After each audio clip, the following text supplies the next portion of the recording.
With the beach winds in my hair and my feet pressing into the sand, I felt ready to cross the sea. I felt ready to leave the cities on the dunes behind me. I took one last look and saw the wind blow the sand into the shape of a cow, a horse, and chicken. I blinked twice and the shapes were gone. Maybe there was a better spot along the shoreline for me to begin my crossing. I kept walking along the sand and noticed the baby slowly floating in the air toward the water. The closer he got, the louder he cried. I grabbed him by the foot to stop him before he crossed the shoreline. I carefully wrapped the child in my jacket and headed back to the cities I came from.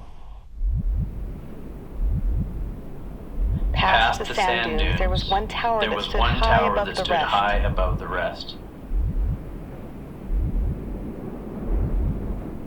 I couldn't see the top, but I knew somehow that the child needed to get there, so I began to march toward the tower.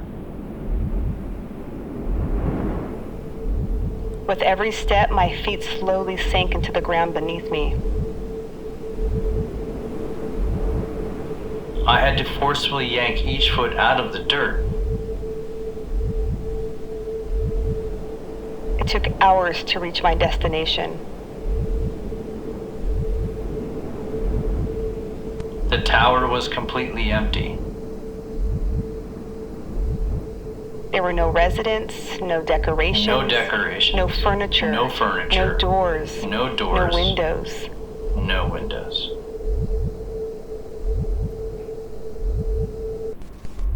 The cold, open concrete structure echoed with every step I took.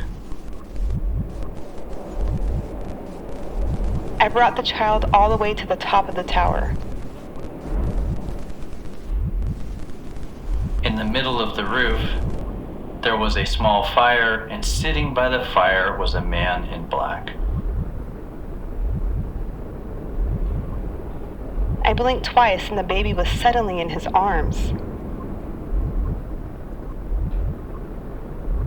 He lovingly cradled and bounced the baby.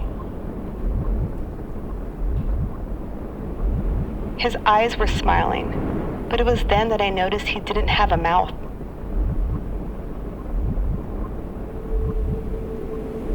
The man slowly looked up and locked his eyes with mine. I suddenly heard a voice behind me. It was a soft whisper, but it echoed into my brain. I realized then that it was the voice of the man in black, spoken through his blank stare.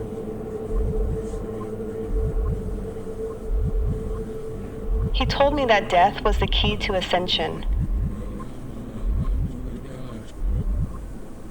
I shook my head.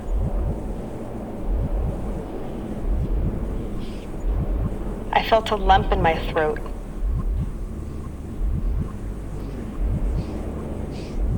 I told him that I belong in the valley beyond the sea.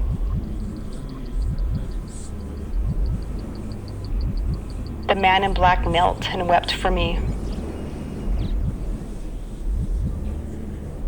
The baby fell asleep. His steady, peaceful breathing slowed. And then it stopped. I took one last look at the child, smiling through the tears pooling in my vision.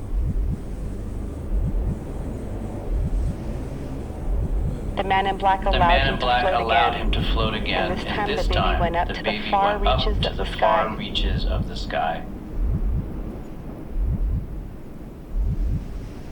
I turned around and walked to the sea once more.